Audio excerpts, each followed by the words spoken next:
On taille en gobelet l'essentiel de notre vignoble parce que c'est la taille traditionnelle du Languedoc. Le gobelet, c'est une taille intéressante à deux niveaux. La première, c'est que c'est une taille courte et c'est une taille qui respecte un peu la forme d'un végétal, c'est-à-dire qui pousse vers le haut.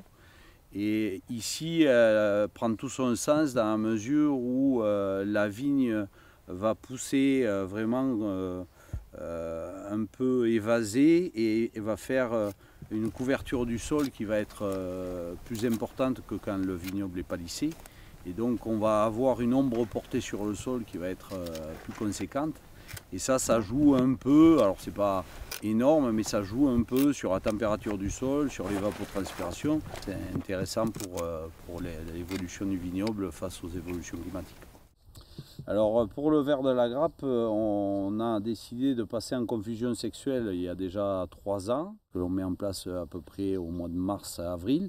On va couvrir toute cette période jusqu'au mois d'août. Et donc aujourd'hui, on a des résultats qui sont bien plus intéressants que la lutte par insecticides.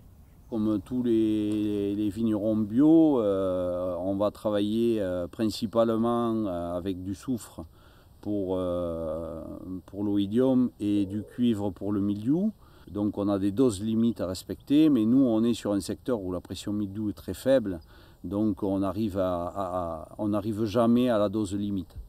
Après, on va essayer de compenser aussi par des traitements à base de plantes, de tisanes, d'huile essentielle, que ce soit l'huile essentielle d'écorce d'orange, que ce soit de la tisane d'osier, des choses comme ça.